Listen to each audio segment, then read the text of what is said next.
Bonjour à tous. C'est un peu fort. Je vous demande quelques minutes d'attention pour les annonces. Aujourd'hui, samedi 6 juin 2015, sabbat d'évangélisation. Exceptionnellement aujourd'hui, il n'y aura pas le moment de jeûne et de prière que l'on a habituellement après le culte. En revanche, ce soir, de 19 h à 22 h, toute l'Église est invitée à participer à un moment de prière. Cet après-midi, à partir de 16 h 30, toutes les sections sont attendues pour les activités JA. Programme de cette semaine. Cette semaine, l'Église priera pour les familles suivantes. Famille Palmier, famille Pater et famille Paul. Pensons également à nos sœurs Janice Jean-Louis, Irène Compère, Polémie Simon, donc ces personnes pour les problèmes de santé. Et continuons à prier pour les familles Villossi et Badelou qui sont touchées par le deuil. Dans nos prières, pensons tout particulièrement à la commission de nomination, afin que l'Esprit de Dieu puisse guider les membres de cette commission dans le choix des futurs responsables d'Église. Lundi 8 juin 2015, de 10h30 à 15h, moment de prière à venir partager avec le groupe d'intercession. Et de 16h à 19h, permanence pastorale. Mercredi, de 18h à 18h55, études bibliques. De 19h à 20h, réunion de prière. Et de 20h05 à 20h30, le corps des moniteurs. Jeudi, permanence pastorale uniquement sur rendez-vous, comme d'habitude. Alors, le samedi 13 juin 2015, toute l'Église, j'ai bien dit, toute l'Église est invitée à participer à une cérémonie de Sainte Seine qui aura lieu ici même à partir de 16h. Une annonce de l'OBA. Toute personne a besoin d'être nourrie chaque jour. Donc, pensez à des personnes qui sont en difficulté, des personnes qui ont besoin que nous les aidions afin que nous-mêmes, lorsque nous nous trouvons à table, nous sommes contents de pouvoir nous réjouir autour d'un repas que l'Éternel nous offre. Faisons en sorte que des personnes qui sont en difficulté puissent avoir ces mêmes privilèges. Donc l'OBA vous remercie d'ores et déjà pour des denrées alimentaires que vous voudrez bien apporter tous les derniers samedis du mois. Prochainement. Le programme d'investiture JA qui était prévu le 13 juin a été reporté au dimanche 13 septembre de 10h à 16h. Le département de la jeunesse reviendra vers vous prochainement pour plus d'informations. Alors, pendant les vacances d'été, l'équipe pastorale vous informe qu'il n'y aura un seul culte à l'église de Pierrefitte. Donc, les horaires seront les suivants. L'école du sabbat à partir de 9h15. Donc, fin de culte, midi 00. Et la reprise aura lieu au tout début du mois de septembre. Donc, les sabbats, enfin, une autre information, le sabbat 20 juin 2015, de 19h à 21h, aura lieu le concert family. Donc, j'invite toutes les familles à prendre des dispositions, à participer à ce concert. Donc, maman, papa, enfant, époux, épouse, toutes les familles sont invitées à participer à ce concert. C'est encore l'un des moyens que nous avons de pouvoir donner gloire à Dieu. Et le dimanche après, enfin le dimanche 21, à l'occasion de la fête de la musique, un moment de louange organisé par les JA aura lieu sur le pavé de l'église. Un rendez-vous très important également à ne pas rater. J'invite tous les membres de l'église à faire des plans dès à présent pour être là. Le mercredi 24 juin, de 19h30 à 21h, aura lieu une réunion de vie d'église. Comme son nom l'indique, cette réunion concerne la vie de notre communauté. Il est donc très important que nous honorions ce moment par notre présence. Annonce fédérale. La conférence générale se tiendra du 2 au 11 juillet 2015 à San Antonio, au Texas. Donc pour cette occasion, 100 jours de prière sont proposés. Donc ces 100 jours de prière ont commencé le 25 mars et se termineront le 11 juillet. Nous sommes tous invités à nous unir dans la prière à nos frères et sœurs du monde entier autour de 3 thèmes. Thème numéro 1, pour plus d'effusion de l'Esprit Saint dans notre vie. Thème numéro 2, intercéder dans l'unité pour que l'Esprit Saint soit répandu dans nos églises locales. Et thème numéro 3, prier pour les décisions importantes qui devront être prises.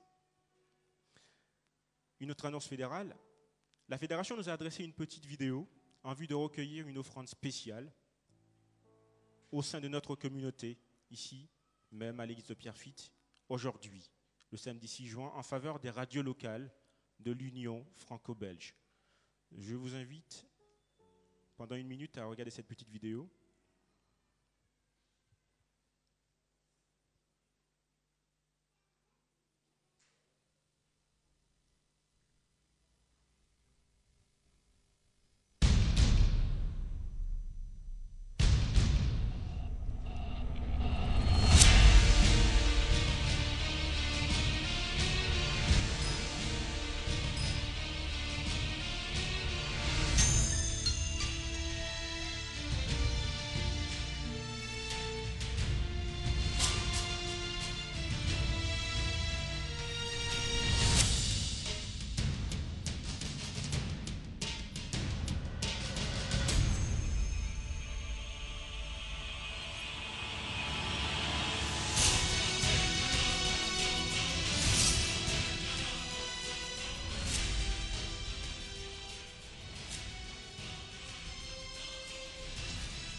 Donc l'offrande spéciale d'aujourd'hui, du samedi 6 juin 2015, est destinée à soutenir la production et la diffusion d'émissions de réflexion biblique, de santé et d'éducation sur les 6 radios locales soutenues par l'Union franco-belge adventiste. Elle diffuse également des émissions régulières en partenariat avec ADRA, Signe des temps, les éditions Vie et Santé, mais aussi les annonces pour l'inscription au cours biblique de l'IEBC. Donc l'IEBC, c'est l'Institut d'études de la Bible par correspondance, afin que la parole de Dieu puisse propager dans le monde entier. Et ces radios sont situées en Normandie, en Bretagne, dans les Vosges, en Haute-Savoie, dans le Gard. Elles sont totalement autonomes sur le plan financier.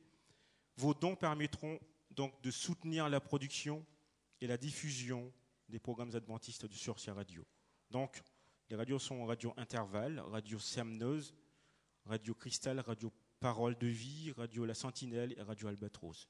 Ces radios fonctionnent 24 sur 24 et tous les jours de l'année, avec un bon nombre de bénévoles, mais aussi avec des salariés. Vous pouvez aussi écouter ces radios partout sur Internet en tapant tout simplement le nom de la radio dans votre moteur de recherche.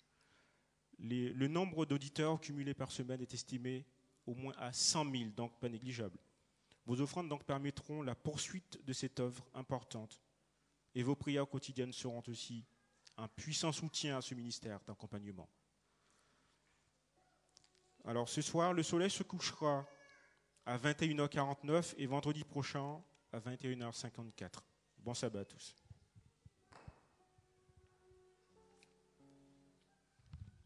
Chers amis, je vais insister par rapport à la vie d'église qui aura le 24 juin.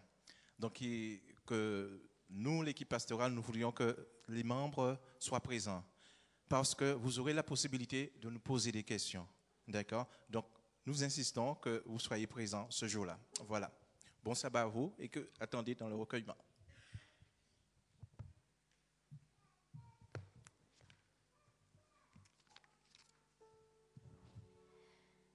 Psaume 27, verset 4. Je demande à l'Éternel une chose que je désire ardemment. Je voudrais habiter toute ma vie dans la maison de l'Éternel pour contempler la magnificence de l'Éternel et pour admirer son temple. Oui, je le souhaite également ardemment parce qu'en ce temple céleste doit régner une atmosphère lumineuse, paisible. Alors aujourd'hui, je vais vous demander de vous lever, de fermer les yeux et en ce temple de Pierrefitte, vous sentir comme dans le temple céleste. Il y a une douce harmonie dans ce sanctuaire, car Dieu est là. Chantons ensemble pour accueillir les officiants.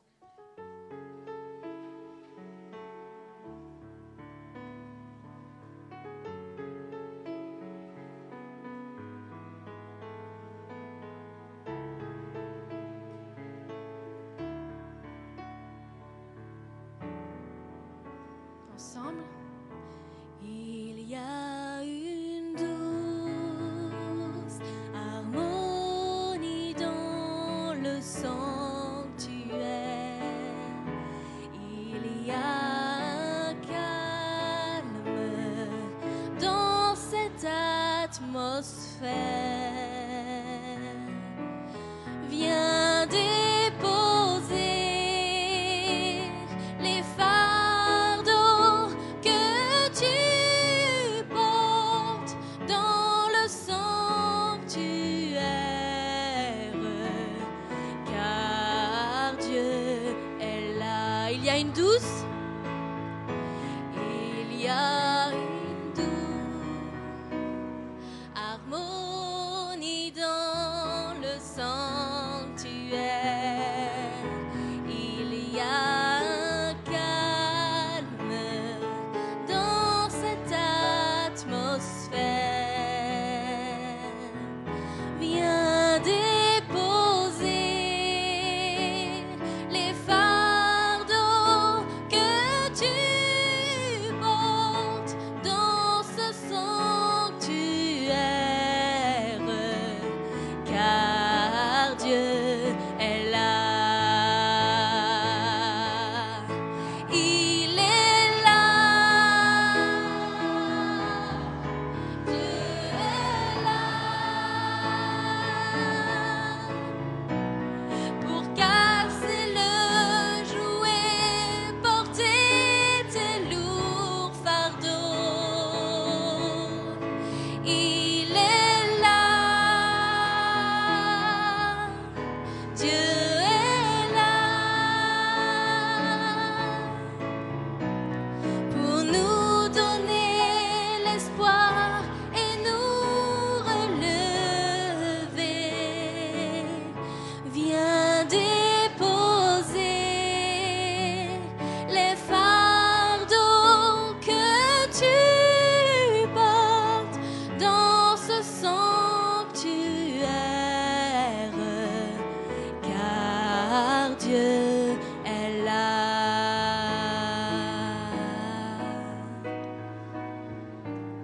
Gardez votre position pendant la prière sur chair.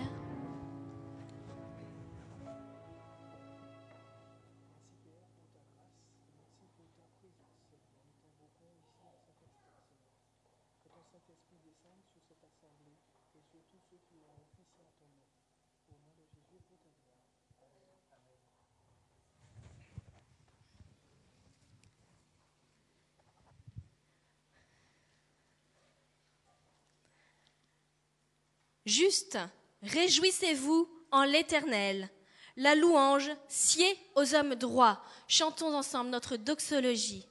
Tu es vivant, tu es si grand. Père, nous élevons ton nom.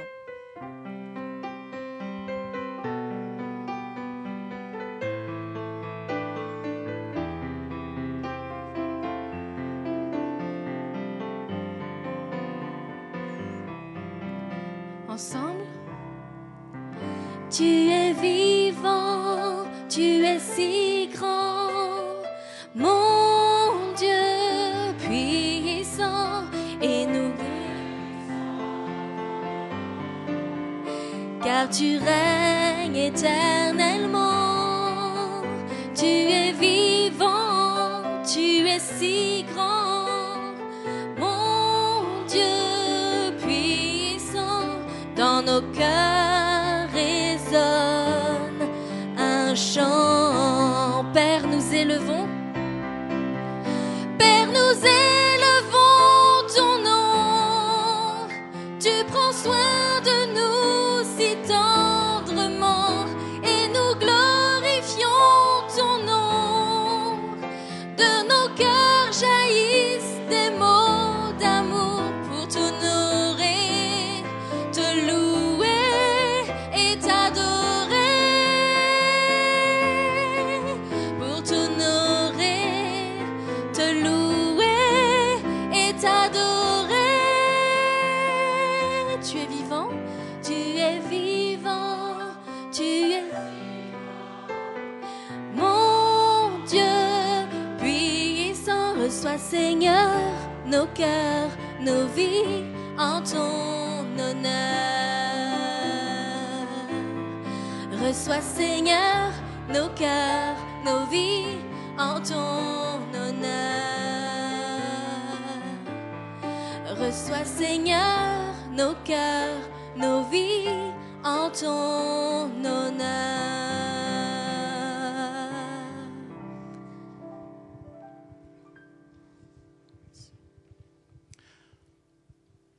Louez l'Éternel, serviteur de l'Éternel. Louez, louez le nom de l'Éternel. Que le nom de l'Éternel soit béni dès maintenant et à jamais. Du lever du soleil jusqu'à son coucher, que le nom de l'Éternel soit célébré. L'Éternel est au-dessus de toutes les nations. Sa gloire est au-dessus des cieux. Louez l'Éternel. Amen.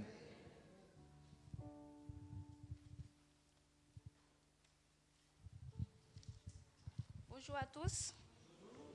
En ces beaux jours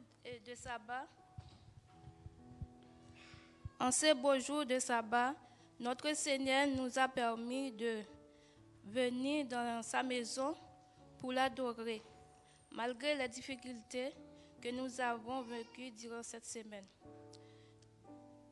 J'ai le privilège aujourd'hui de vous souhaiter la bienvenue dans la maison de notre Père.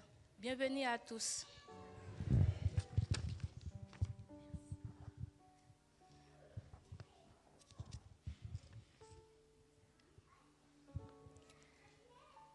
Dans le meilleur chemin, page 24, Jésus nous dit « Quand j'aurai été élevé de la terre, j'attirerai tous les hommes à moi. Il faut qu'il soit révélé aux pécheurs comme le Sauveur mort pour les péchés du monde. Car c'est la contemplation du Fils de Dieu sur la croix du Calvaire qui commence à nous révéler le mystère de la rédemption. La bonté de Dieu qui y éclate nous amène à la repentance. En mourant pour les pécheurs, le Fils de Dieu a manifesté un amour incompréhensible. Or, la contemplation de son amour touche le cœur, frappe l'esprit et brise toute résistance. C'est cet amour qui sauve. C'est cet amour que nous négligeons bien souvent. Aucune confession, ni aucune repentance n'est validée par le ciel si ces dernières manquent de sincérité ou de conscience de nos péchés. Alors fermons nos yeux, ouvrons nos cœurs à cet amour, bien loin parfois de notre esprit, de notre vie. Accueillons pleinement l'amour de Dieu. Mon Sauveur m'aime. Chantons ensemble ce chant de repentance. Chant d'amour. Ensemble. Mon Sauveur m'aime, quel ferme appui pour ma foi. L'amour suprême descend vers moi. Il vint sur la terre, vivre en homme de douleur, voyant ma misère, il m'ouvre son cœur. Jésus, Jésus, qui peut sonder ton amour? Jésus, Jésus, je t'aime en retour. Mon Sauveur m'aime, malgré mon indignité, toujours le même, plein de pitié.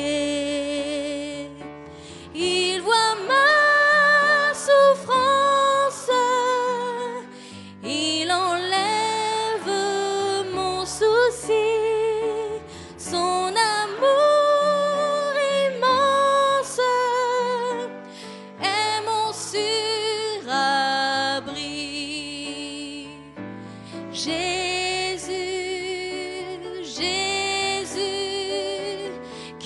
peut sonder ton amour? Jésus, Jésus, je t'aime en retour.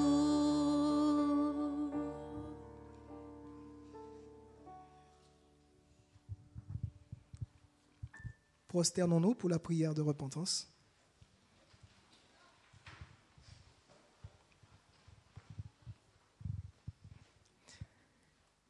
Gloire à toi, notre Dieu.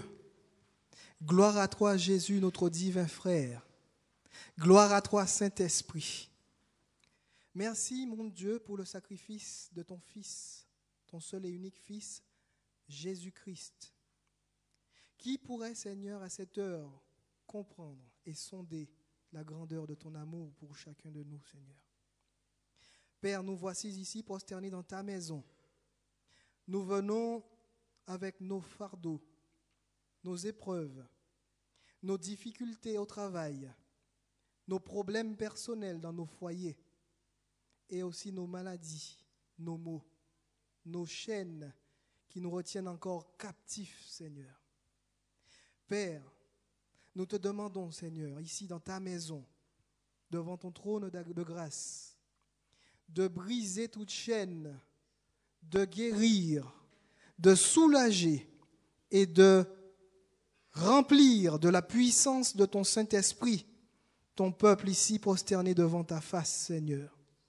Nous te prions aussi pour celui que tu as choisi, en la personne du pasteur Gérard Permal, que tu puisses bénir sa famille, bénir aussi nos familles, Seigneur, et nous relever dans nos chutes, Seigneur. Merci, Père, car nous savons et nous croyons que tu nous as déjà exaucés au nom de Jésus. Père, merci pour le sang précieux de Jésus qui nous purifie et qui nous couvre, qui nous lave et qui nous libère et qui accorde aussi la guérison. Merci, Seigneur, car nous savons que maintenant que nous sommes des hommes et des femmes relevés par toi, merci, Père, pour cette robe de justice que tu nous as accordée, Seigneur. Merci pour les bénédictions aussi que tu réserves à tous ceux qui te demeurent fidèles et qui passent du temps aussi dans ta parole à apprendre à te connaître davantage. Nous te prions aussi, Seigneur, pour les dîmes et les offrandes que tu nous accordes, produits de nos labeurs, du travail que tu nous as donné, Seigneur. Père, nous te prions aussi pour le projet de construction de ton Église de Pierrefitte.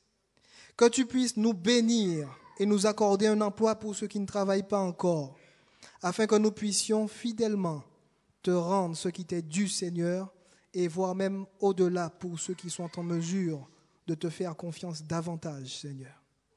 Père, je te prie aussi en particulier pour toutes les personnes qui viennent ici pour la première fois dans ta maison et qui veulent connaître davantage de toi, Seigneur, car elles ont soif de toi. Elles ont soif que tu puisses te révéler à chacune d'entre eux, et que tu puisses transformer leur vie, mais non seulement la leur, mais celle aussi de leur famille, de leurs amis et des proches qui gravitent autour d'eux, Seigneur. Nous te prions aussi pour les dirigeants de ton Église locale de Pierrefitte. Nous te prions aussi pour le comité de nomination, pour ton Église mondiale, Seigneur, et pour tout ce que tu accomplis, pour les autorités aussi de ce pays, et pour aussi les autorités dans le monde entier, pour les épreuves que rencontre ton peuple, ton nom, de par le monde, parce que tes enfants aussi sont persécutés, Père. Nous avons une pensée pour chacune de ces personnes. Nous te demandons, Père, de faire éclater ta gloire sur chacun de nous et aussi dans leur vie, Seigneur. Que ton nom soit élevé dans le cœur de chacun et que toute gloire, honneur, louange et majesté te reviennent. À toi le seul sage, à toi notre divin Sauveur et à toi le Seigneur de notre vie, Jésus-Christ.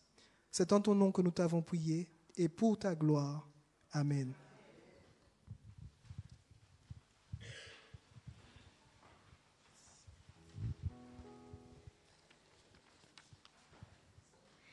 L'Esprit nous a à présent conduits à la repentance, qui nous a conduits à la confession, À présent, mes frères et sœurs, nous avons la paix. Amen. Il y a parfois des moments, des lieux qui nous procurent la paix, parce qu'on y sent vraiment la présence de Dieu. Pour ma part, je suis une fille très nature, le vent dans les arbres, un oiseau qui chante, je sens la présence de Dieu. Mais il y a un endroit particulier qui me plonge dans une sérénité profonde, c'est au bord de l'eau. Lorsque j'entends le bruit de l'eau, je sens vraiment quelque chose de particulier. Voilà.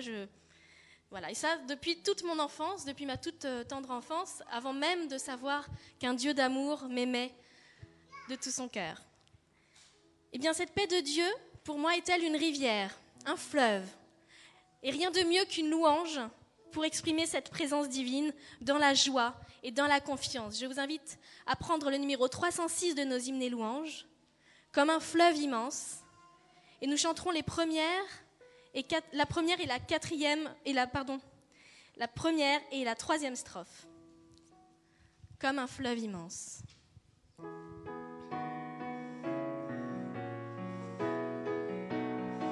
Ensemble. Comme un fleuve immense est la paix de Dieu, parfaite est l'avance, vainqueur en tout lieu. Parfaite elle augmente constamment son cours, parfaite sa pente, sa baisse toujours. Tu traces ma voie, j'y marche avec foi. L'épreuve et la joie me viennent de toi. Cadran de nos vies, marque chaque jour les heureux bénis du soleil d'amour.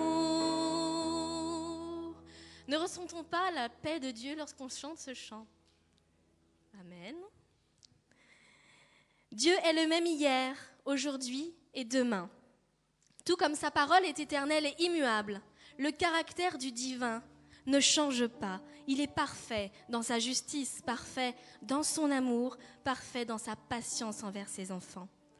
C'est pour cela qu'en tout temps, les hommes, les femmes et les enfants que nous sommes sont en confiance auprès de lui. Il est notre Dieu pour toujours et à jamais, dans la joie comme dans l'épreuve. Crions à lui cette dépendance à son parfait amour.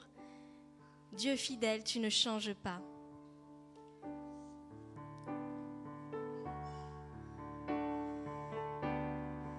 Merci Seigneur d'être auprès de chacun de nous en ce jour.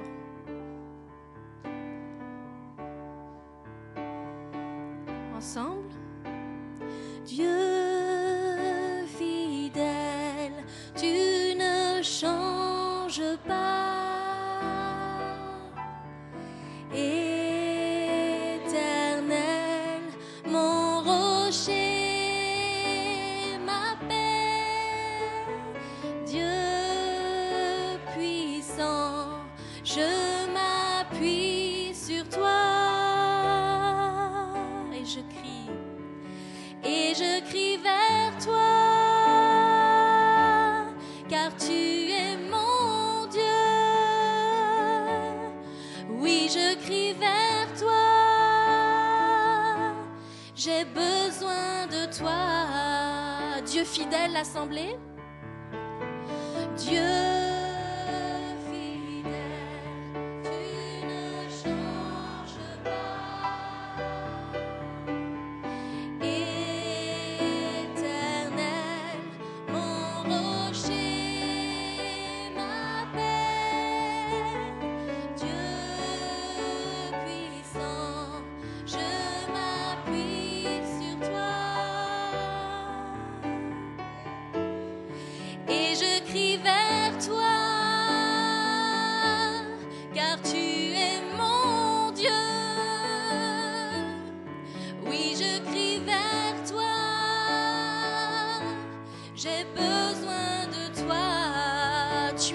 roc, Seigneur. Tu es mon roc au jour de la détresse. Et si je tombe, tu me relèves dans la tempête. Ton amour me ramène au port.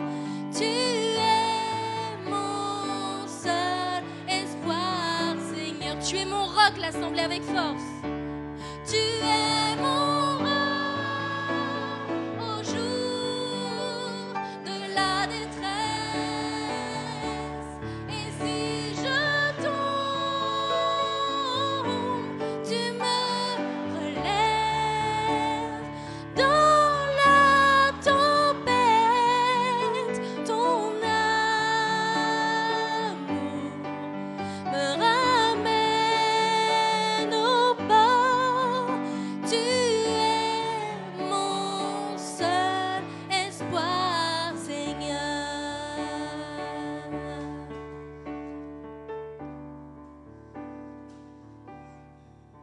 Amen.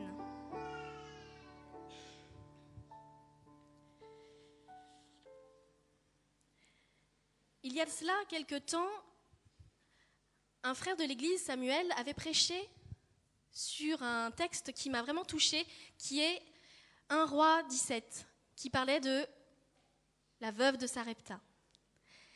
Et dans ce message, Dieu avait pour nous un message, bien sûr, qui nous expliquait en fait que quel que soit ce qu'on a, même si on n'a rien, la part de Dieu lui revient tout de même. Amen.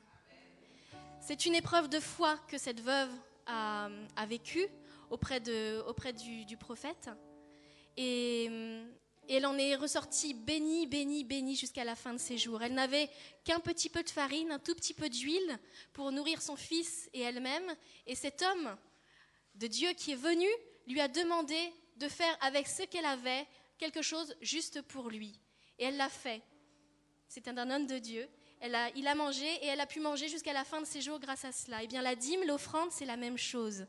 Nous avons ce devoir, ou cette possibilité de faire confiance à Dieu, quel que soit ce que nous avons à la fin du mois ou au début du mois. Parfois, il n'y a même plus rien.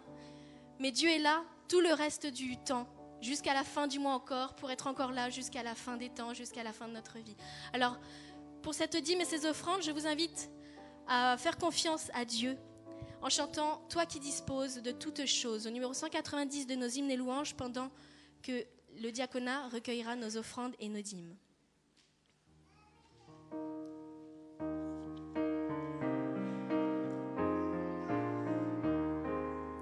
Ensemble.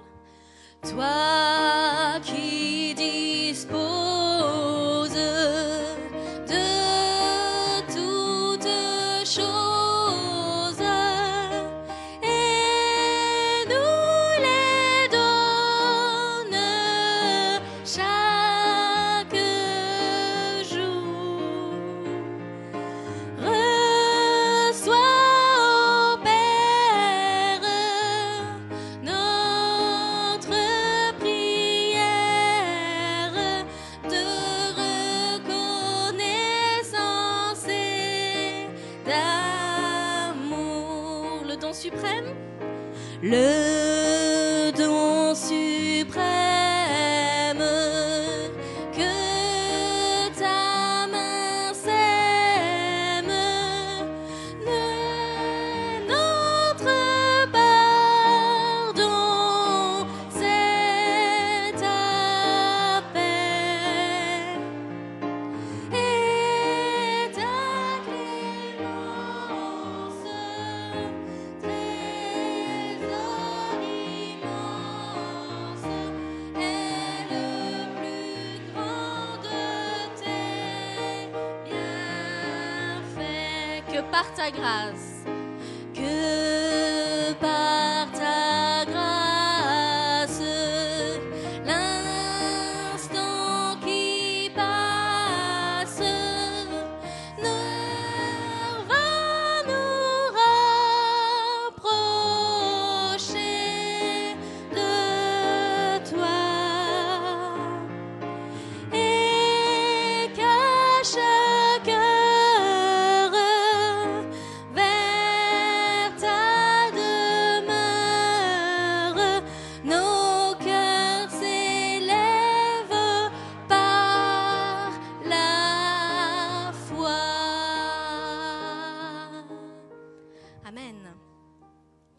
Amen.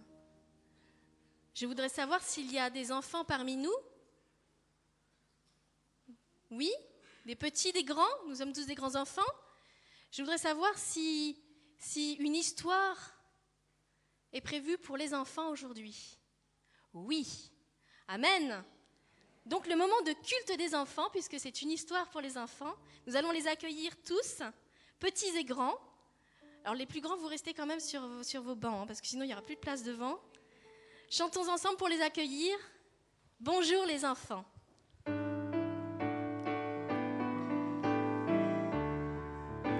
Bonjour les enfants, les petits et les grands, soyez bienvenus dans l'église. Louons le Seigneur, tous en chantant, que l'amour soit notre devise. Bonjour les enfants, les petits et les grands, soyez bienvenus dans l'église. Louons le Seigneur, tous en chantant, que l'amour soit notre devise.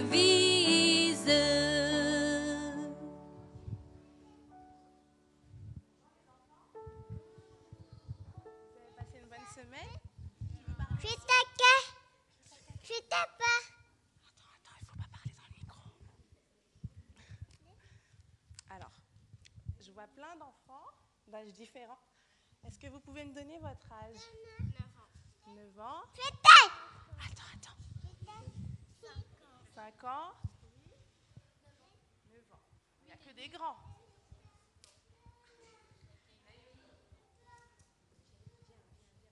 Donc, il y a beaucoup de grands avec nous. Est-ce qu'aujourd'hui vous vous rendez compte que vous pouvez faire des choses que vous ne pouviez pas faire quand vous étiez petit? Oui?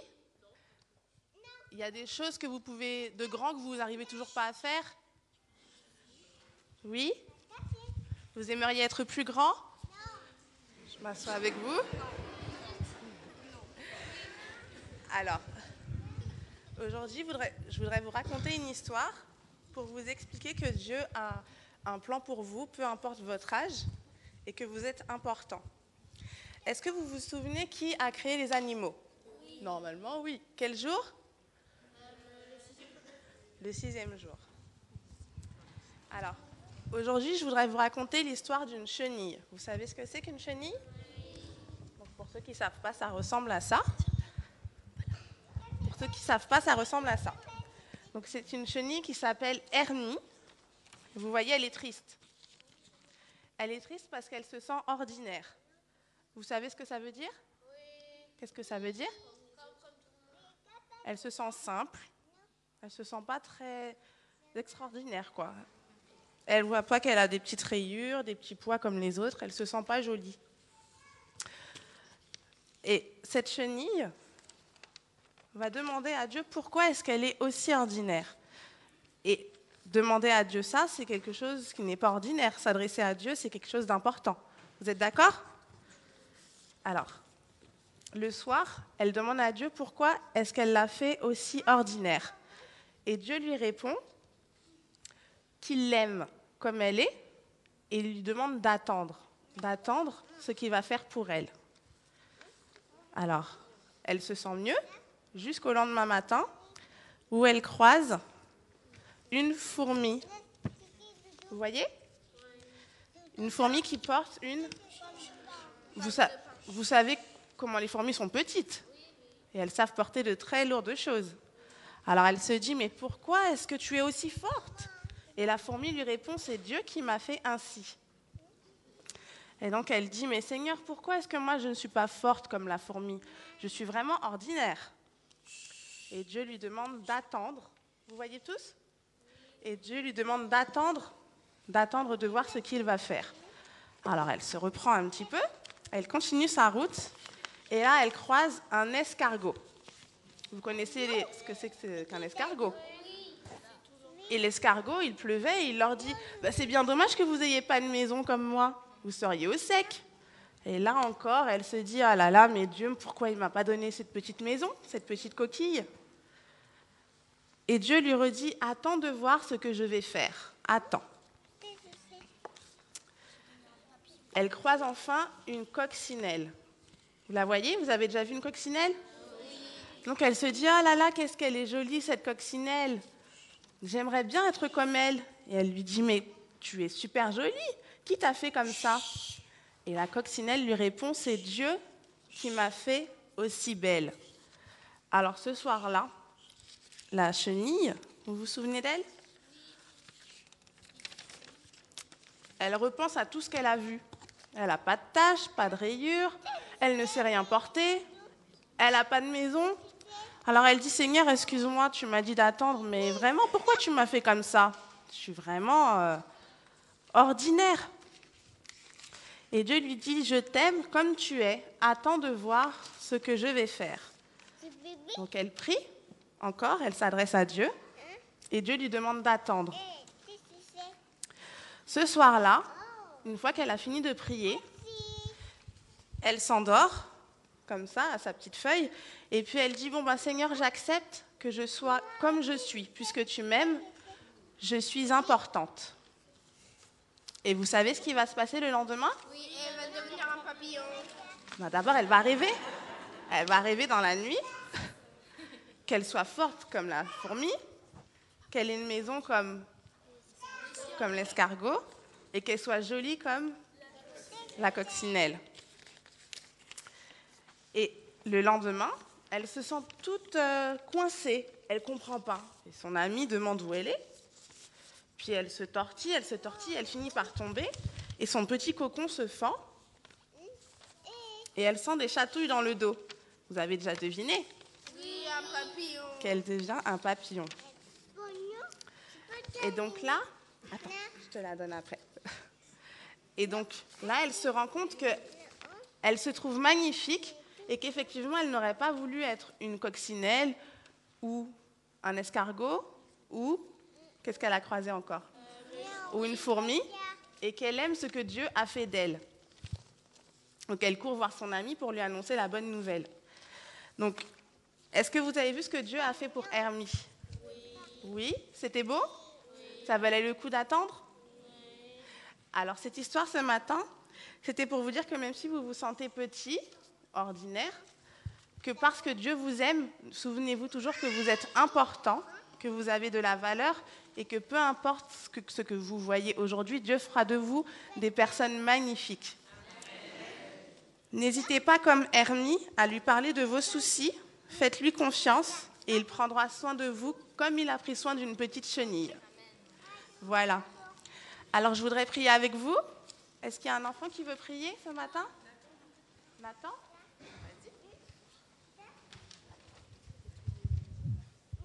Seigneur Dieu, merci de nous avoir fait passer une bonne semaine. Fais en sorte que nous restions comme nous sommes.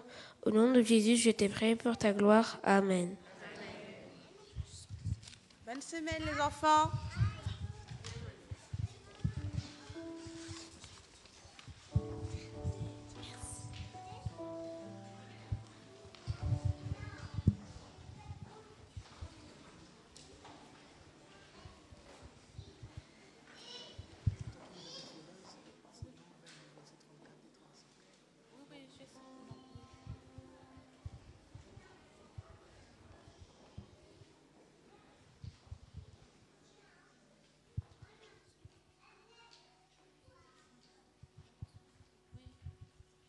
Je demandais à toutes les assemblées de se lever pour les textes de base. Les textes de base se trouvent dans Nombre, chapitre 22, versets 34 à 35. Nombre 22, versets 34 à 35. Balaam dit à l'ange de l'Éternel, « J'ai péché, car je ne savais pas que tu te fisses placer au-dedans de moi sur le chemin. Et maintenant, si tu me désapprouves, je m'en retournerai. » L'ange de l'Éternel dit à Balaam, « Va avec ces hommes, mais tu ne feras que répéter les paroles que je te dirai. » Et Balaam alla avec les chefs de Balak. Amen. Amen.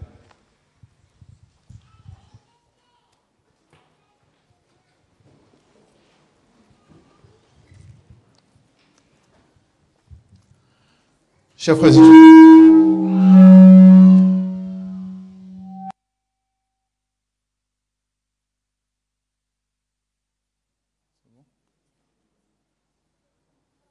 chers frères et sœurs, je sais pas, j'entends.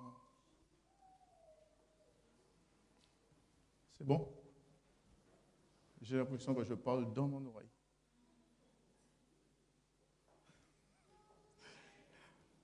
Je vous salue très fraternellement ce matin. Ça va? Vous avez passé une bonne semaine? Peut-être un peu difficile, mais vous êtes là. Gloire à Dieu. Je salue nos frères et sœurs, peut-être qui sont dans la salle de jeunesse. Il y en a quand même, parce que je sais qu'il y en a certains qui sont partis sur Collonges, mais nous sommes aussi nombreux. Hein? Que Dieu puisse vous bénir. Je pense aussi à ceux qui nous visitent pour la première fois. Je pense à nos amis qui nous suivent à travers le net. Que l'Éternel puisse vous bénir à travers ce moment que nous avons passé ensemble depuis 9 heures jusqu'à maintenant. Voilà, je veux commencer par une bonne nouvelle. Concernant la pasteur Dominique Rakoto. Donc, la pasteur... donc, je le lis tel qu'il figure sur le comité info du mois de mai 2005. Le stage pastoral de Dominique Buffon Rakoto a été validé. Suite à son embauche, notre sœur a été affectée aux églises d'Anglefontaine et Lille, où était le pasteur Mathieu Fury. Donc, pour vous situer un petit peu. Donc, aussi... Son mari sera dans le secteur. Hein. Le pasteur Michael Rakoto est déchargé des églises de Franconville et Pontoise et sera responsable des églises de Boulogne-sur-Mer et de Dunkerque. Donc, ils seront un peu tous les deux dans le nord. Hein. C'est bien. Gloire à Dieu. Je suis vraiment heureux pour Dominique et pour Michael. Que Dieu continue à les utiliser dans cette responsabilité combien importante qu'il les a confiée, leur ministère. Chers amis, c'est toujours délicat quand nous prenons la parole. Je ne sais pas pour vous, mais pour moi, parce que je prêche d'abord pour moi. Donc, je prie Dieu que cette réflexion puisse vraiment nous aider à avancer tout un chacun dans notre course chrétienne. Je l'avais intitulé « Dieu nous guide toujours ». Quels que soient nos choix. Des fois, on a du mal à accepter ça. Mais même quand nous faisons des mauvais choix, l'Esprit de Dieu nous parle, il nous guide.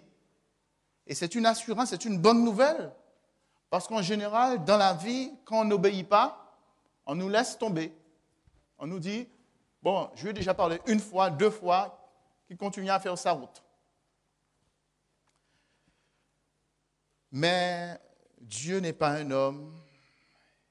Dieu fait autrement parce que ce que Dieu veut, c'est notre salut. L'histoire, en tout cas, le verset 34 et 35 qui a été lu, se trouve à la fin d'une histoire du peuple d'Israël, au chapitre 22. Le peuple d'Israël, sorti d'Égypte pour la Canaan terrestre, va s'arrêter à Moab.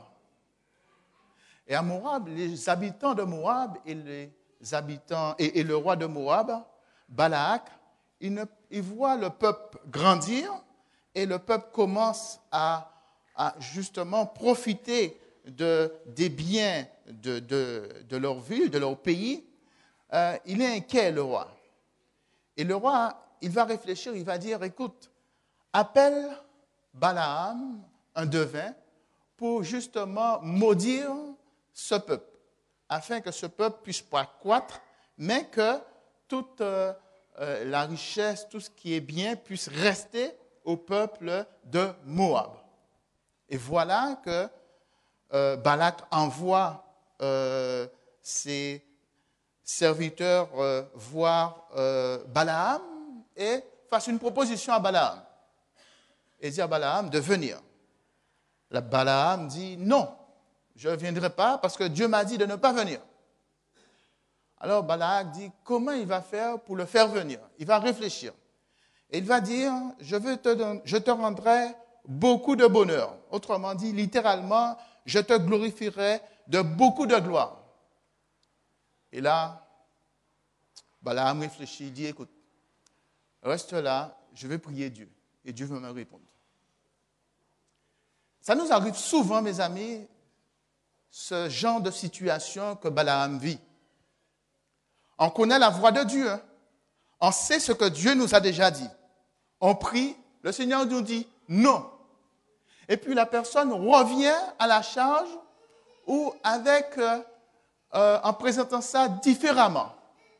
Ou bien peut-être que nous voulons, mais nous disons, mais peut-être que j'ai mal compris, je n'avais pas vu ça sous cet angle. Bon, ce n'est pas bien grave. Donc là, le Seigneur nous laisse aller. Il nous laisse dans notre choix. Et pourtant, il dit à Balaam, dans le cas de Balaam, tu feras ce que je te dirai de faire. Mais la question ici, c'est pourquoi Balaam avait déjà la réponse de Dieu. Balaam va dire au serviteur de Balak d'attendre, je vais invoquer Dieu et Dieu me dira ce que je dois faire. Comme si Dieu va changer. Dieu n'est pas un homme. Nous allons changer. Si nous disons non, en tout cas, moi souvent, quand les enfants me demandent quelque chose, je dis non, c'est non, c'est non. Et puis je dis, mais papa, tu sais. J'ai dit, bon, d'accord, la dernière fois. Et puis, je me plie. Et ça marche à tous les coups, surtout les derniers. Les grands en ont un peu plus dur. Hein, Elodie? Les grands, les parents sont plus durs. Hein? Mais les derniers, ils arrivent toujours à m'adouer. Oui. Ça ne marche pas toujours avec tous les parents. Alors, l'histoire de Balaam est là pour nous révéler quelque chose. Quoi? Et dans notre cheminement, mes amis, ici-bas, Dieu nous interpelle à tout moment parce que ce que Dieu veut, c'est notre salut. Quel que soit le message que vous allez entendre, quelle que soit la prédication, la finalité, c'est le salut. Alors, la suite de ce récit, on va le prendre à partir du verset 21. Je vous invite à prendre votre Bible. Nous lisons, chapitre 2, verset 21. Balaam se leva, sella son ânesse et partit avec les chefs de Moab. Verset 22. La colère de Dieu s'enflamma parce qu'il était parti. L'ange de l'Éternel se plaça sur le chemin pour lui résister. Autrement dit, Dieu ne veut pas qu'il parte. Dieu lui dit d'aller parce que Dieu voit son insistance. Mais l'ange de l'Éternel se place sur son chemin pour lui résister. Balaam était monté sur son ânesse et ses deux serviteurs étaient avec lui.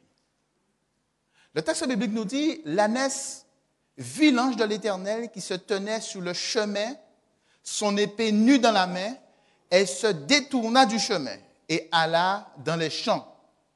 Balaam frappa l'ânesse pour la ramener dans le chemin. L'ange de l'Éternel se plaça dans un sentier entre les vignes. Il y avait un mur de chaque côté. L'ânesse vit l'ange de l'Éternel, elle se serra contre le mur et pressa le pied de Balaam contre le mur. Balaam le frappa de nouveau et l'ange de l'Éternel passa plus loin et se plaça dans un lieu où il n'y avait point d'espace pour se détourner ni à droite ni à gauche. L'ânesse vit l'ange de l'Éternel et il s'abattit sous Balaam. La colère de Balaam s'enflamma et il frappa l'ânesse avec un bâton. Balaam, comme on dit chez nous, est quand même, j'allais dire un mot en créole, mais je préfère le dire en français. Balaam, quand même, un sacré culot.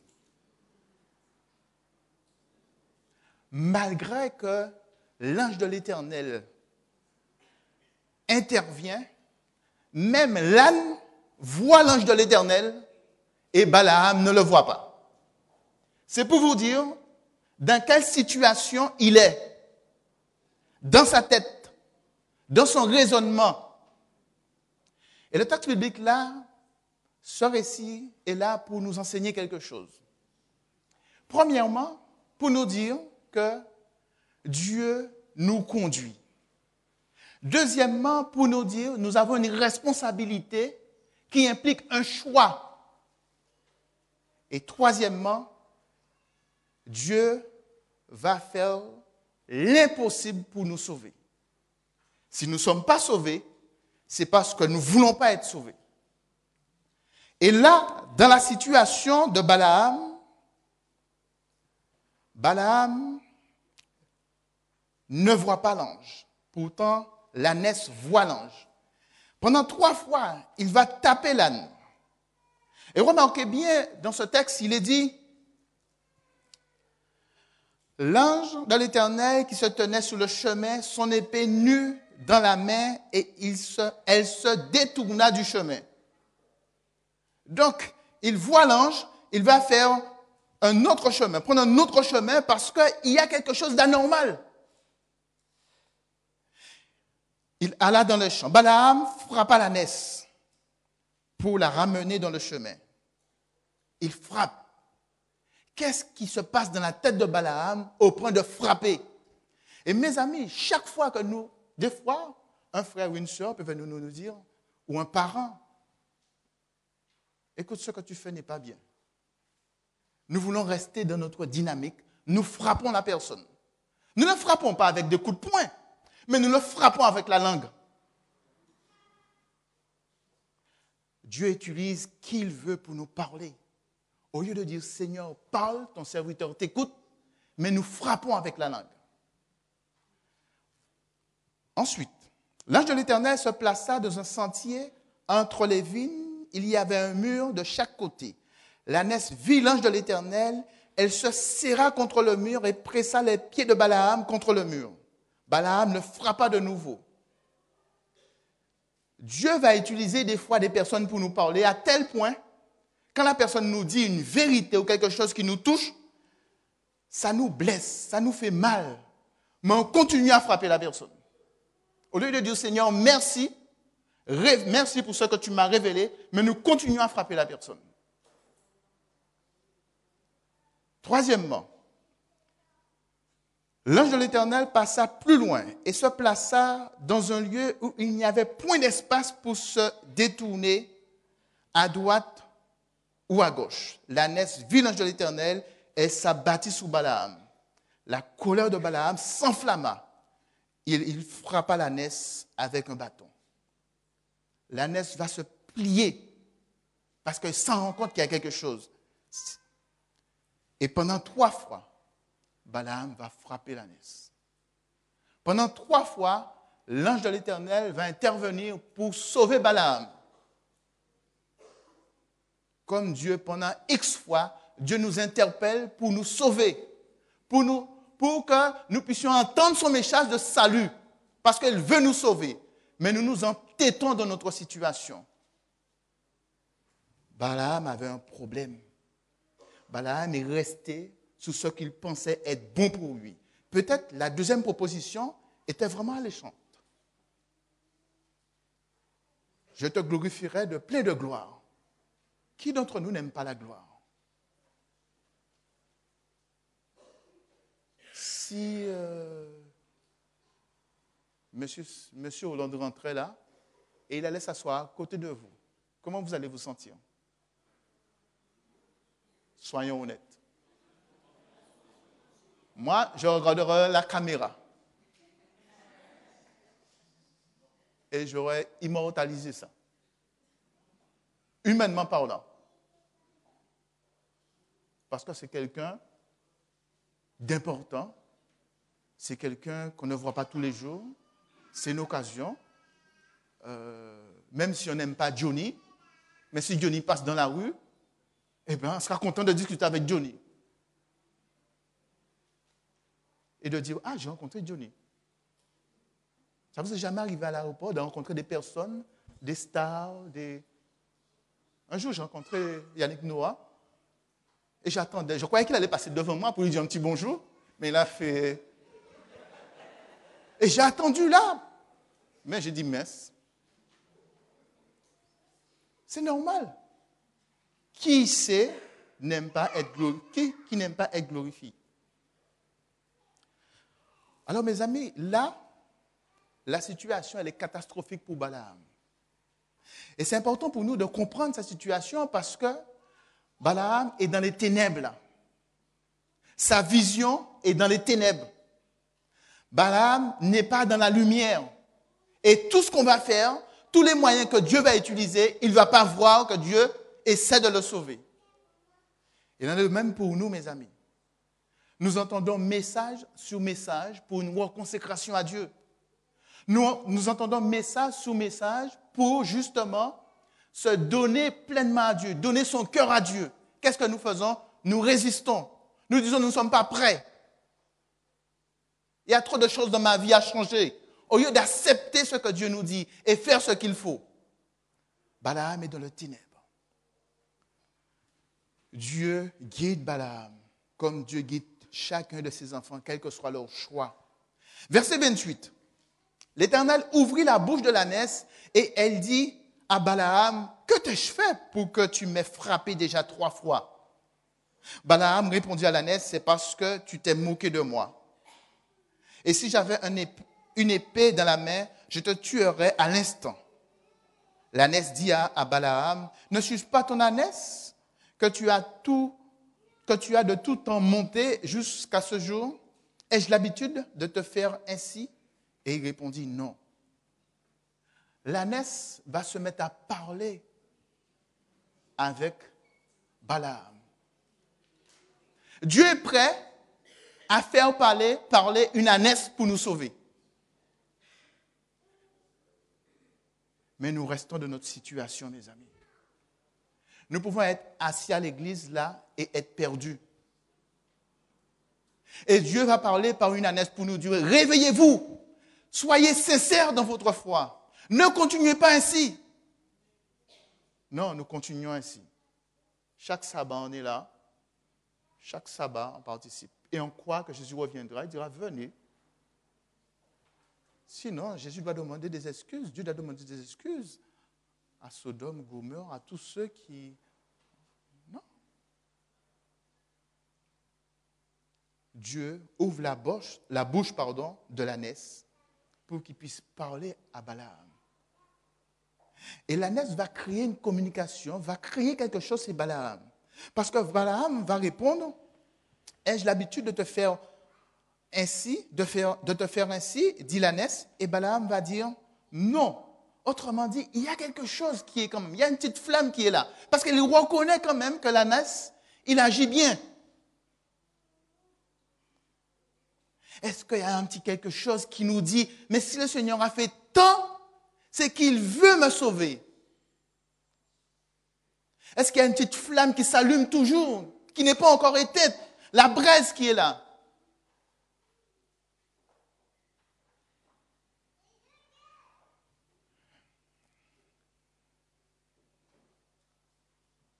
Devant cet échange avec l'ânesse, Balaam doit faire un choix. Quoique son choix était déjà fait de continuer sa route comme il veut. Mais là, Dieu va pousser encore le bouchon plus loin. Il va parler par l'ânesse. Et verset 31 nous dit, l'Éternel ouvrit les yeux de Balaam. Et Balaam vit l'ange de l'Éternel qui se tenait sur le chemin, son épée nue à la main. Et la petite flamme qui restait. On nous dit, il s'inclina et se prosterna sur son visage. L'ange de l'Éternel lui dit, pourquoi as-tu frappé ton ânesse déjà 3 fois? Voici, je suis sorti pour te résister, car je te vois suivre un chemin qui mène à la perdition. Dieu fait la même chose, mes amis. Dieu se manifeste tous les jours pour nous. Parce qu'il nous voit prendre une voie qui nous mène à la perdition. Et la voie qui mène à la perdition, ce n'est pas forcément un plat de porc.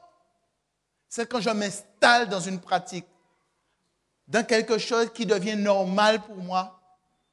qui ne devient plus un péché, qui devient une seconde nature, une manière de faire, une manière de raisonner, et je crois que je suis sauvé. Non, mes amis. Non. L'ange de l'Éternel lui dit, pourquoi as-tu frappé ton ânesse déjà 3 fois? C'est de la même manière, on dit, pourquoi à chaque fois que je viens vers toi, par un frère, par une sœur, par un responsable, et que tu la frappes pour que tu le frappes? Oui. Voici, je suis sorti pour te résister. Je te vois suivre un chemin qui mène à la perdition. Balaam est arrivé à un point, même une épée nue, même sachant que le chemin l'amène à la perdition, il ne voit pas le danger. Et c'est ça qui est grave, mes amis. C'est ça qui est grave. C'est qu'on s'habitue dans une certaine réflexion de faire les choses, d'être comme ça, et puis ça devient normal. Et le plus souvent, Dieu veut créer un électrochoc chez nous pour nous faire bouger, réagir. C'est pour ça qu'on dit souvent, toutes choses concourent au bien de ceux qui aiment Dieu, parce que des fois, Dieu permet des situations pour nous réveiller.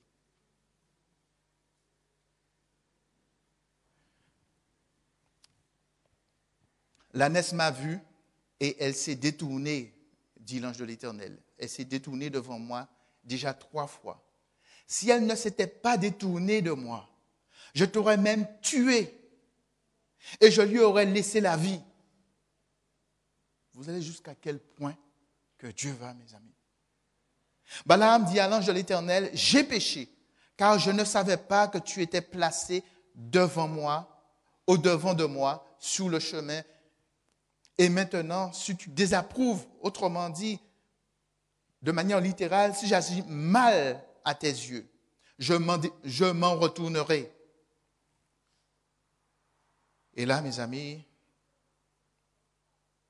par rapport à ce que Balaam va dire, j'ai péché car je ne savais pas que tu étais placé devant moi. Aujourd'hui, personne ne peut dire qu'ils n'entendent pas la voix de Dieu. Peut-être qu'ils ne la comprennent pas. Mais personne ne peut dire aujourd'hui qu'ils n'entendent pas la voix de Dieu. À plus forte raison, nous chrétiens. La réaction de Balaam entame cette conversation en disant, et maintenant, si tu me désapprouves, si j'ai fait ce qui est mal à tes yeux, je m'en retournerai. L'ange de l'Éternel dit à Balaam, va avec ces hommes, mais tu ne feras que répéter les paroles que je te dirai. Et Balaam alla avec les chefs de Balak. Balaam a eu le même comportement que le fils prodigue a eu. Ce qui s'est passé dans la discussion avec l'ânesse a créé quelque chose chez Balaam. Et Balaam, face à cette réalité, ne peut que se repentir. Je m'en retournerai. Mes amis, nous vivons à une époque où la foi devient de plus en plus une affaire personnelle. Je ne suis pas à l'église, je ne viens pas, je vis ma foi personnellement, chacun pour soi. Mais laissez-moi vous dire, ce n'est pas ce que Dieu a voulu. Dieu a voulu qu'il y ait une communauté, église, pour justement nous fortifier dans cette foi, pour que nous ne puissions pas rater ce grand rendez-vous. Et le rôle de ce comité, de cette communauté, c'est d'être proche, d'être sensible aux besoins, d'être attentif, d'exhorter, de nous exhorter les uns les autres, afin que chacun d'entre nous, nous puissions être conduits, guidés par Dieu, par les mots, la gestuelle de ce que nos frères et sœurs manifestent envers nous. Ici, l'ange s'est adressé à Balaam. Balaam a eu le temps de revenir. Nous ne savons pas quelle est la durée de notre vie. Personne aujourd'hui peut dire je vais vivre encore 2 semaines, 2 mois, même un jour. Personne ne peut dire ça. Mais aujourd'hui, nous pouvons dire que nous avons entendu la voix de Dieu. Nous pouvons dire que si nous choisissons aujourd'hui d'appartenir à Dieu, nous serons avec Dieu. Aujourd'hui, nous pouvons dire que nous ne voulons pas être comme Balaam. En tout cas, dans sa première rencontre avec l'ânesse. Mais nous voulons vraiment être ce Balaam qui écoute l'ange et qui se remet en question. Aujourd'hui, nous pouvons dire avec force, Seigneur, je veux te servir. Je ne veux pas suivre, en tout cas, les 3 fois où l'ânesse a frappé, où Balaam a frappé l'ânesse, son comportement. Et peut-être il y a des choses qui m'empêchent de suivre Christ. Peut-être un problème personnel, peut-être un problème avec un de mes frères et sœurs, peut-être aussi mon passé. Il y a différentes choses qui pourraient m'empêcher d'entendre la voix de Dieu, comme les disciples d'Emmaüs, soucieux de ce qui s'est vu. Ils n'ont pas vu Dieu, Jésus marcher avec eux. Mais ils ont reconnu Jésus une fois qu'ils ont permis à Jésus de rentrer dans leur intimité. Ainsi, mes amis, s'il y a des choses qui nous empêchent d'entendre la voix de Dieu, de voir que Dieu nous guide, Dieu nous conduit, nous devons demander à Dieu de nous aider à déposer tout ça au pied de la croix. Parce que nous ne pouvons pas continuer ainsi. S'il y a des personnes, peut-être pour la première fois, qu'ils entendent parler de Jésus, ou peut-être qu'ils ont déjà l'habitude d'entendre plusieurs fois ce que Jésus a fait pour eux, la Bible nous dit, n'endurcissez pas votre cœur, mais donnez votre vie à Jésus. Je dis toujours, je suis la personne qui ne va jamais forcer à quelqu'un, il faut que tu te fasses baptiser. Jamais. Il ne faut pas attendre ça de moi. Je ne suis pas en course au baptême. Mais je sais une chose. La Bible dit, celui qui croira et qui se fera baptiser sera sauvé. Celui qui croit, c'est celui qui a entendu le message. Alors, c'est mon devoir et ma responsabilité de vous dire, mes amis, si vous avez entendu le message, alors, en tant que pasteur, je vous dis, demandez à Dieu de vous éclairer, mais ne restez pas sans accepter pleinement Jésus dans votre vie. Parce que Dieu ne va pas venir, Dieu ne viendra pas vous arracher s'il ne vous voulait pas. Il continue à nous parler. Il va cheminer avec nous. Il va nous parler jusqu'à ce que nous puissions accepter sa grâce. Mais si nous refusons, il ne va pas venir nous arracher. Je prie Dieu que l'exemple d'Abraham puisse nous aider vraiment à ne pas nous laisser détourner de la voie de Dieu, à ne pas nous laisser détourner vraiment de ce qu'est l'Église, à ne pas nous laisser détourner de cette possibilité que nous avons d'être avec notre Seigneur pour l'éternité, mais que cet exemple nous sert à prendre position pour Christ et que nous puissions être des chrétiens vraiment authentiques. Que Dieu nous aide. Que Dieu nous aide vraiment à comprendre l'attitude qu'il faut à travers ce récit. Amen.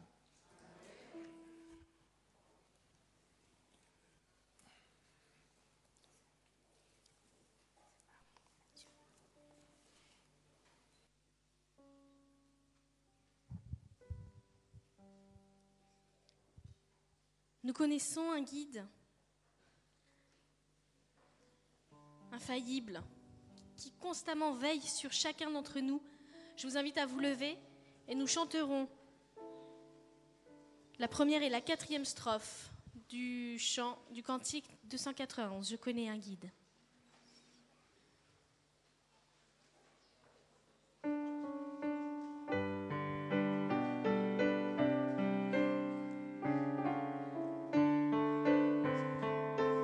Ensemble. Je connais un guide infaillible qui constamment veille sur moi, sur ses pages, poursuit paisible la sainte course de la foi, conduit par toi, céleste guide, je me dirige vers les cieux et mon sentier sous ton égide devient toujours plus radieux. Ainsi tout le long de la route, hier, aujourd'hui, jusqu'à la fin, près du guide, je ne redoute ni pleurs, ni chute, ni chagrin, conduit par toi, céleste guide, je me dirige vers les cieux et ton sentier sous mon devient toujours plus radieux. Amen.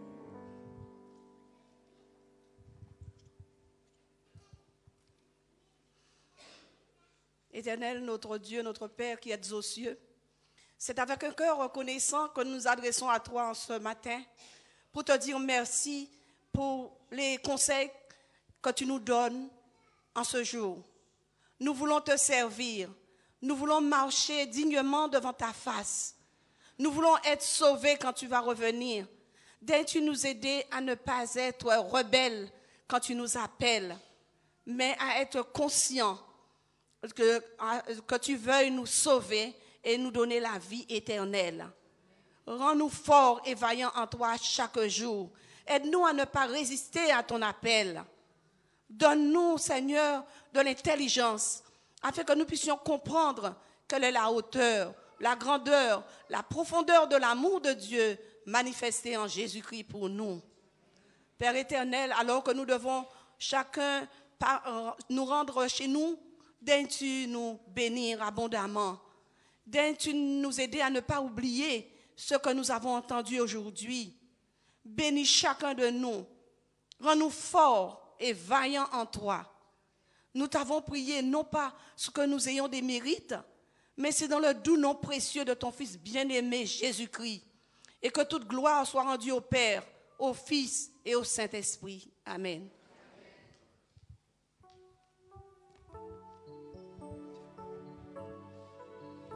Alléluia pour le roi des rois.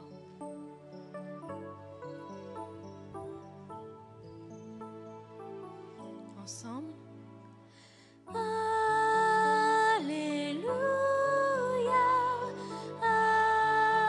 Alléluia, Alléluia pour le roi des rois. Alléluia, Alléluia, Alléluia pour le roi des rois. Recevez la bénédiction de notre Dieu.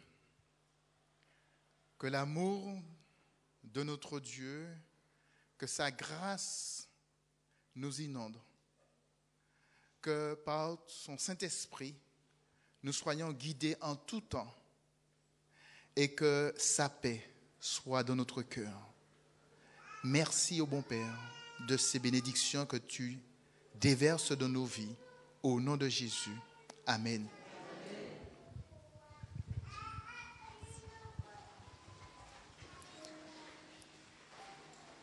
Durant toute la semaine qui va commencer ce soir au coucher du soleil, n'hésitons pas à exalter notre Maître, à lui rendre gloire par nos gestes, par nos mains, ce que nous donnerons autour de nous, par nos pas, là où nous irons cette semaine, par notre bouche, ce que nous dirons, ce que nous verrons avec nos yeux, ce que nous entendrons de nos oreilles. Nous sommes le temple du Saint-Esprit. Nous nous devons de respecter cela. Exaltons ce Dieu tout-puissant. Il est exalté, le roi est au-dessus des cieux. Je vous invite, pendant la sortie des officiants et également la vôtre, conduite par le diaconat, afin de laisser la place à l'église de Stein. Il est exalté, le roi est au-dessus des cieux. Chantons ensemble.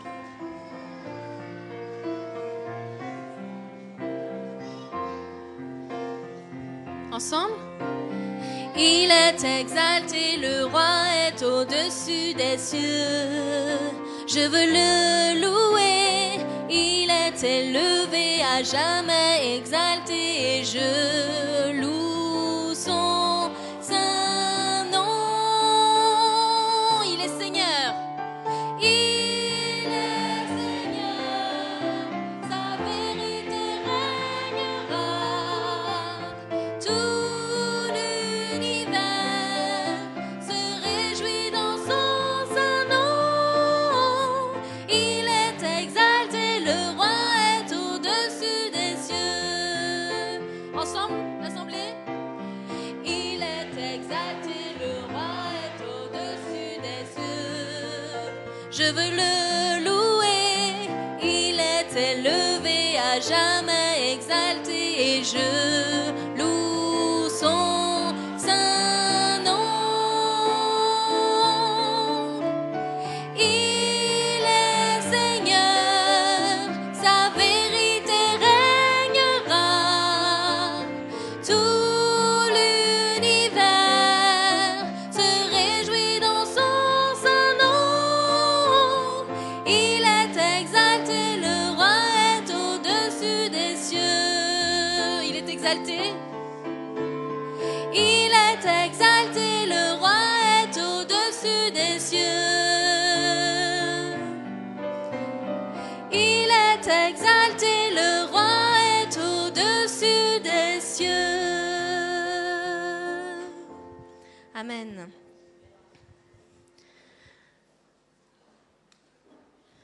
Jésus revient bientôt. Amen. Il se peut qu'il revienne cette semaine, n'est-ce pas? Mais nous avons encore du travail. Si la trompette sonne, soyez prêts, frères et sœurs. La trompette sonne sur notre pays. Chantons ensemble.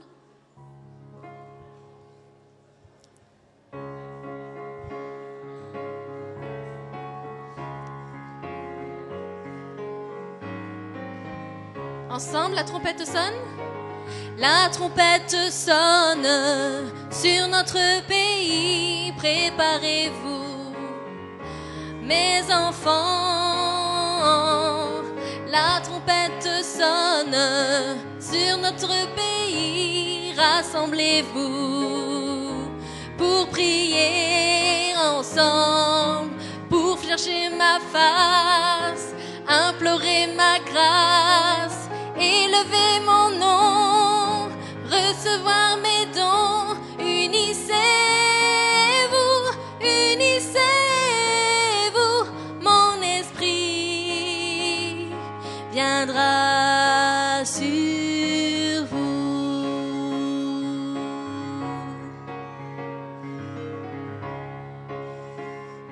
La trompette sonne, préparez-vous. La trompette sonne sur notre pays, préparez-vous, mes enfants. La trompette sonne sur notre pays, préparez-vous. Établit son règne, il prend possession de la terre entière, brise les nations d'un sceptre de fer. Je ne vous entendais pas. Le feu viendra sur vous.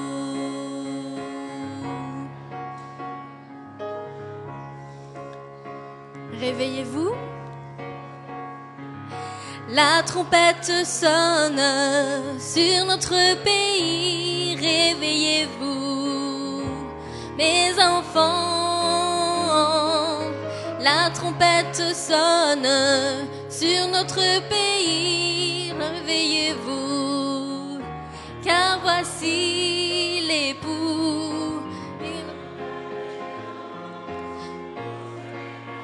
Des couronnes d'or vous sont réservées. Réjouissez-vous, réjouissez-vous, car le roi revient pour vous.